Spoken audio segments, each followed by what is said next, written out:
Hey there. Welcome back to Dogs Are Smarter Than People, the podcast that's guaranteed to make your day a little brighter. With me today, as always, is the one and only New York Times and internationally best-selling author, Carrie Jones. And with me is Sean Farrar, husband extraordinaire, former cop, former Floridian, and current Mainer and business owner. Woo-hoo! Dogs Are Smarter Than People is the podcast that gives you writing tips, life tips. It's adorably quirky, and we always start with a random thought. You know, I just want to say, we are not responsible for anything caused by you paying attention to any of our life tips, even though they're all diamonds. Diamonds. Or diamonds in the rough. So it's 2:58 a.m. What m? A.M. A.m. It's still dark now. It's really dark out, and the roads are snow covered, and we're on our way to the airport. Yeah, and you're excited. I'm so excited. And it's Valentine's Day. Yes, it is. Sean just had to remind me. And we had to get up at 2:30 a.m. Yeah, it's like almost 27 minutes ago. 27 minutes ago. We've been waiting 27 minutes. And we're going by the ocean and it's black and scary and any monsters. Like a kaiju could be out there. Like a what? From Pacific Rim, the monsters from Pacific Rim. And once again, we reveal the fact that I'm a nerd. And someone else in this car is not a nerd. Why? Because you know a monster from Pacific Rim? I know way more monsters. Do you even know who Mothra is? Yeah, that's one of the Godzilla monsters. Which one? Mothra. I don't know what it looks like. Oh, I think you got a big hint there in the... Like moth? Like a moth? Yeah, kind of. Yeah, well, you never can tell. Okay. Godzilla probably doesn't look like God. What if God did look like Godzilla? Oh, well. Who Wow. are we to judge? God would be so adorable. I have a thing for Godzilla. My throat does not like me enough this early. Sean has a thing for what? For coughing. He's been coughing a lot this morning because his throat is rebelling against being awake. Yeah, it is. So we're going to this thing for Rotary because I'm the what am I? You're the R-pick. I'm the R-pick, which in Rotary speak stands for R, Rotary, P, public, I almost said pubic, public, I, image, C, coordinator, R-pick. So I'm the public image coordinator for Zone 24 East, which is basically a geographical region, blah, blah, blah. And the geographical region is the eastern part of Canada, and bits and pieces of Maine and New York, and soon to be Michigan. But then it's going to be a different number. It's going to be like 29 or 28 or something. It's going to be a totally unuseful random It's thought. not going to be unusable. Nobody cares about a Rotary. Everyone cares about Rotary. Anyways, we're sacrificing not only our Valentine's Day, but our health. Our health to go get to this I know, thing. who the heck is up at 2:30 in the morning? Because we have to fly out of Bangor, Maine, and go to Chicago, Illinois, and then take a taxi to Evanston. Let me just tell you, if you routinely get up at 2:30 in the morning, you need either a new job or a new routine. Or, a stake through the heart, because maybe you're a vampire. Or some sleeping pills. Or some sleeping pills. This is ludicrous. Yeah, we feel for you. Unless you're a vampire. Unless you're a sparkly Stephanie Meyer kind of vampire, and you're in the Cullen family, and then you're good. But everybody else. What? Oh, cars! Oh, no. Other cars. They're going super slow because they're on a hill. It's a truck. Maybe a tow truck. No, in another car. It's very, very dark. We've already seen 5 deers.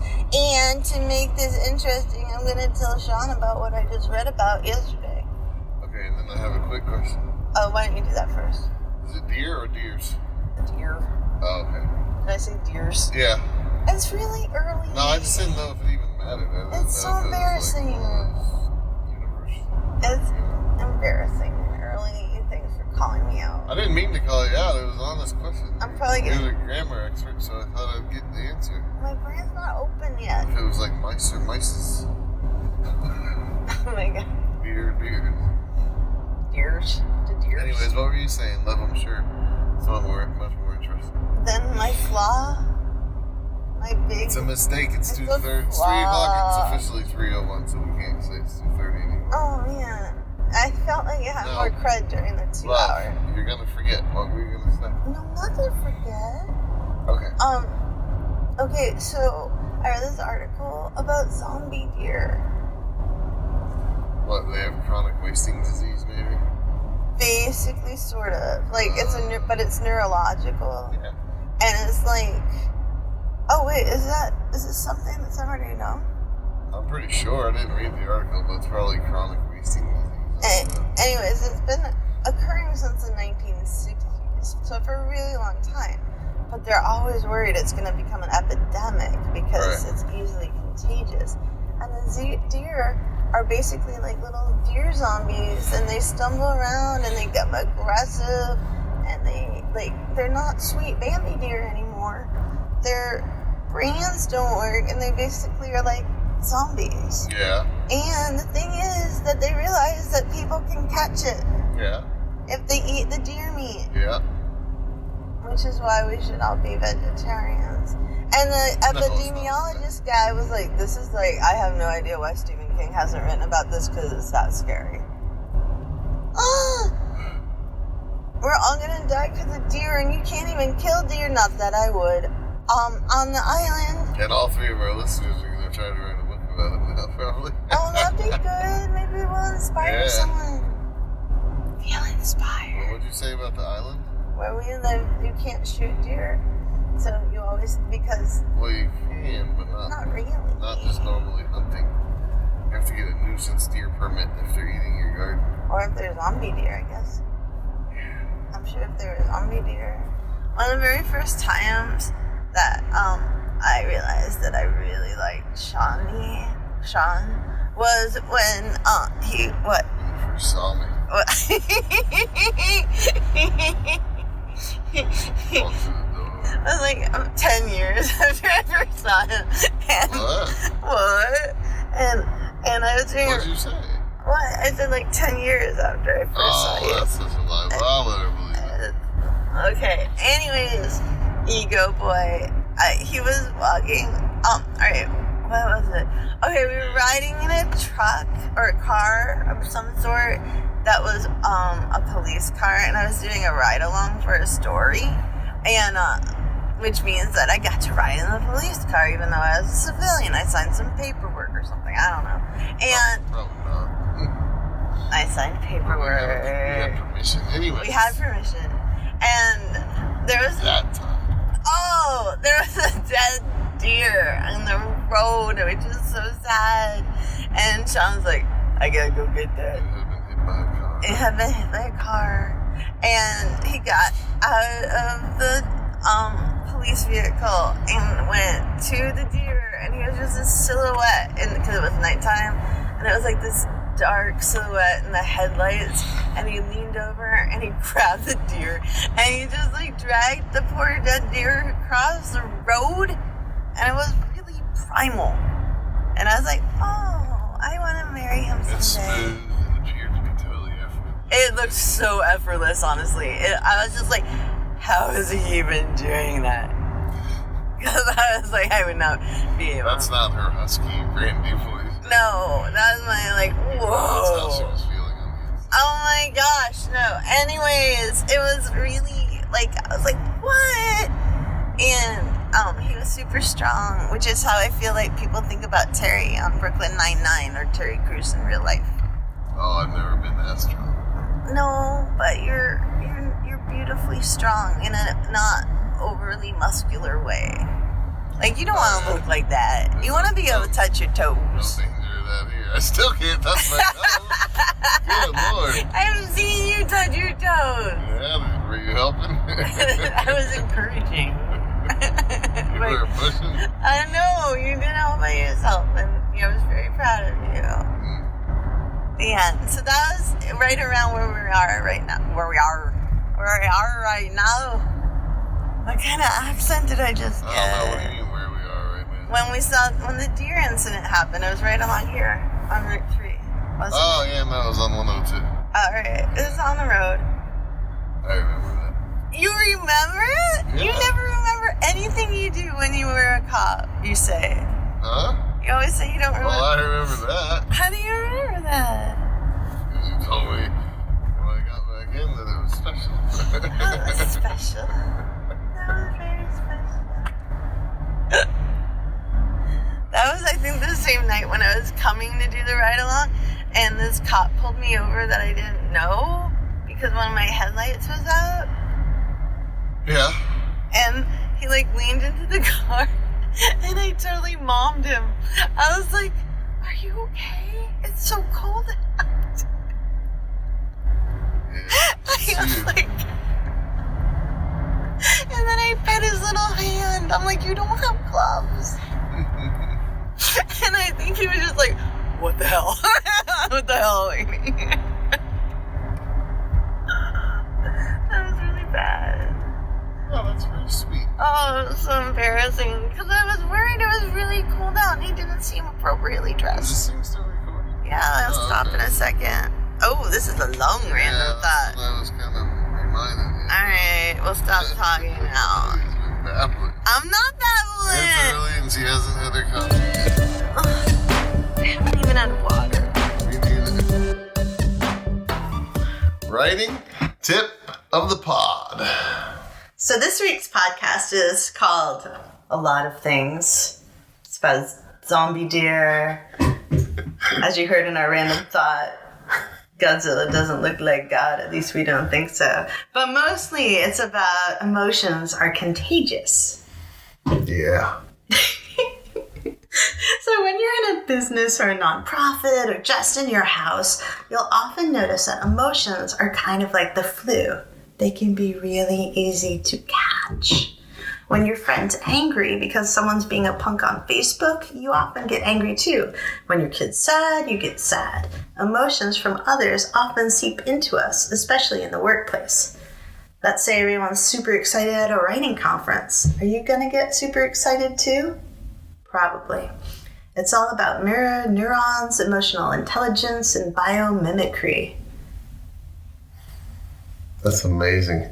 There's a lot of science behind that. I just want to clarify for our listeners that the first thing she said was mirror neurons. As on neurons that mirror each other. Did I not say that right, man? No, you did that was the best I've heard you say it all day. Alright. I have a hard time with But it was kind of, like the R's were kind of flat, so it's kind of like meh. No. Neurons. Or maybe it sounds totally fine. I don't know. I'm sorry to interrupt. No, it's cool. It's cool, man. We want everyone to understand me. I'm not the I'm not even making fun. You're the one that brought it to my attention earlier. Alright, but put simply, this is a quote from Matt Hunkler for Forbes, and we have a link in the blog about this. But put simply, emotional intelligence is the ability to understand and control our own emotions and the emotions of other people. Part of emotional intelligence is understanding that we often adopt or mimic the expressions, behavior, and emotions of those we spend a great deal of time with. And those bonds can help us or hurt us. Dude, you know how much time I'm going to spend trying to get you to mimic my emotions now? That's cruel. This is horrible. You're a cruel manipulator. It's going to be fun. No, it's not going to be fun. Research from the University of Oklahoma and the University of Texas at Austin shows This that is when... all the quote, by the way. Oh. Yeah, you gotta tell the peeps that you're directly quoting from Jody Schultz from Michigan State University. Begin the quote now, man. Research from the University of Oklahoma and University of Texas at Austin shows that when individuals dislike the same people or find a common dislike of something in general, all of a sudden those individuals have a bond that easily turns into a friendship because it's a connection. What's the life lesson in this? Take a minute and reflect, asking yourself, what types of emotion do I give off? And how does that affect others I interact with, such as my family, roommates, teammates, colleagues, etc.? How easily do I let others affect my emotions? Very easily. Do I even know what's happening? Not usually. Check out the emotional contagion scale. Link on the website. To see how vulnerable you are. Are the people in my social networks the type of people I really want to surround myself with? Are there actions or changes I need to make? End quote. Thanks, love. You're welcome. When it comes to writing... Oh, did I interrupt you, buddy? All I was going to say was it was really hard for me because I figured I should read that word for word. I really wanted to change things You can't change them because it's not our words. It's a quote. I know. I got it. It's hard. When it comes to writing, figure out how you can use the contagion of emotion to shift your main characters or others' worldview and actions. Our characters are not static things. And just like real people, they should be impacted and impact, react, and create actions of those around them. Right? That's right. Like really bad writing is really obvious because you'll have this character not interacting with anybody. Yeah, well... And their emotions That sounds like me in real life. No. He's on crow, man. So, all condensed, the writing tip of the pod is don't make all your characters like Sean. And when you write, remember that relationships and characters are about connections, and those around them impact their growth and their emotions.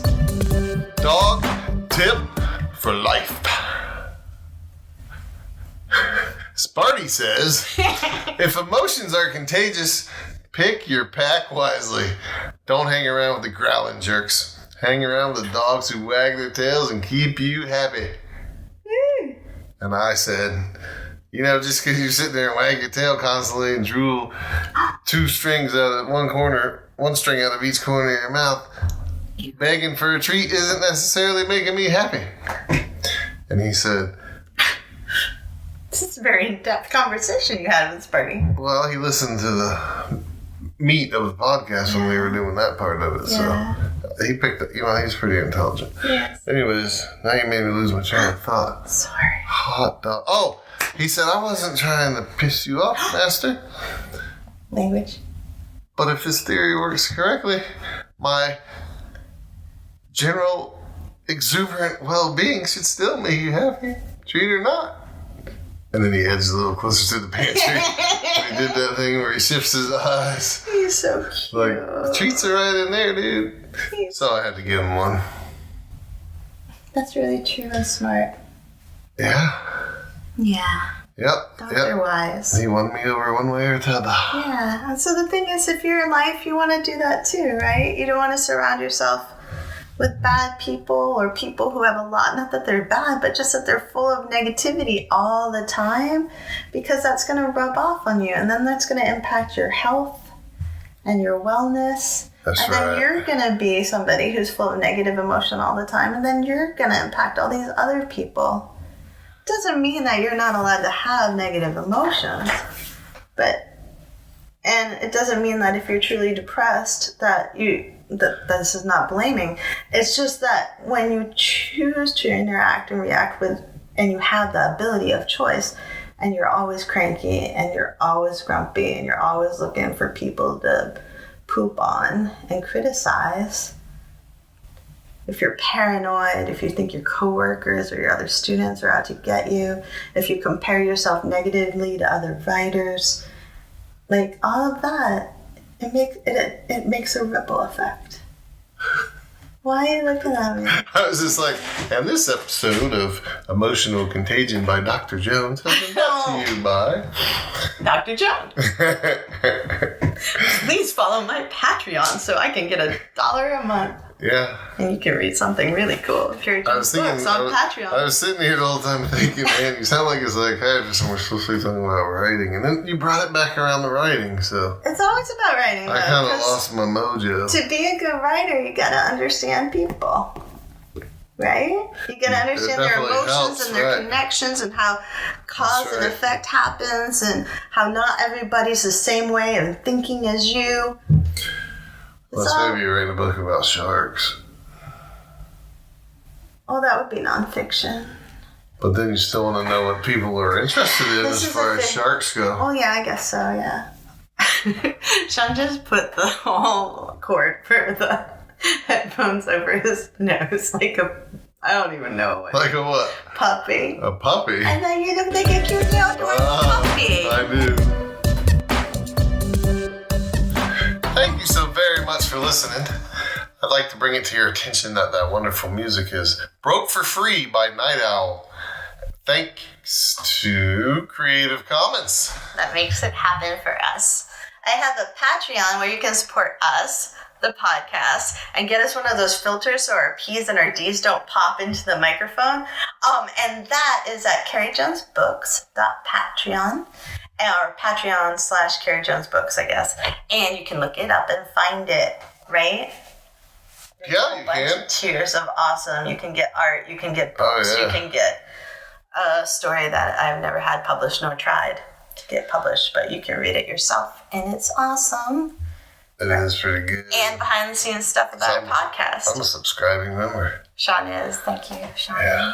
For the tips and links that go with this podcast and presented in a more intellectual form, go to carriejonesbooks.blog and look up Dogs Are Smarter Than People podcast. Please like and subscribe to us everywhere because we have exciting, crazy, goofy news.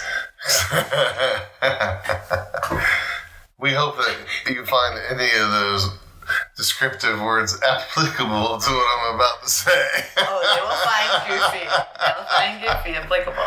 So very soon, like within, how long, the next couple days maybe? Dude, it depends on our tech savvy. Okay. Soon. Well, recently, we recorded our first ever cooking video, which we're going to post on YouTube. Where?